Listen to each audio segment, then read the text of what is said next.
হেই, আমি বিদিশা।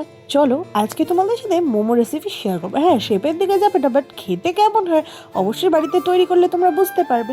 তো আমি এখানে গাজর, পেঁয়াজ আর বাঁধাকপি কুচিয়ে নিয়েছিলাম। তারপরে চিকেন পেস্ট নিয়ে নিয়েছিলাম, তার মধ্যে দিয়ে দিয়েছি রসুন বাটা, আদা বাটা। তার মধ্যে আমি দিয়ে দিলাম এর মধ্যে কিছুটা পরিমাণে মরিচ গুঁড়ো, লবণ আর সয়া সস।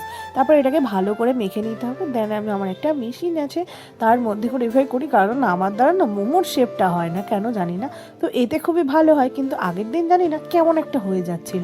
তাও ট্রাই করেছি একটু হাত দিয়ে চেপে চেপে। তো দেখো এইভাবেই শেপটা দেওয়ার চেষ্টা করেছি। তো জানি না দেখতে কেমন হয়েছিল, কিন্তু খেতে কিন্তু খুব ভালো হয়েছিল। তারপরে গ্যাসে একটা ডেস্কি বসিয়ে কিছুটা জল গরম করতে বসিয়ে তার উপরে ফুটো ফুটো একটা বাটি বসিয়ে একটু অয়েল ব্রাশ করে নিয়ে মোমোগুলোকে দিয়ে ঢেকে দিয়ে 10-15 মিনিটের জন্য রেখে দিলেই রেডি আমাদের মোমো। বাড়িতে করলে কি সুবিধা যে চিকেন, ভেজিটেবল সব তোমাদের ইচ্ছা মতো দিতে পারবে। তো খেতে কিন্তু জাস্ট অসাধারণ হয়েছিল, অবশ্যই তোমরা ট্রাই করে দেখো।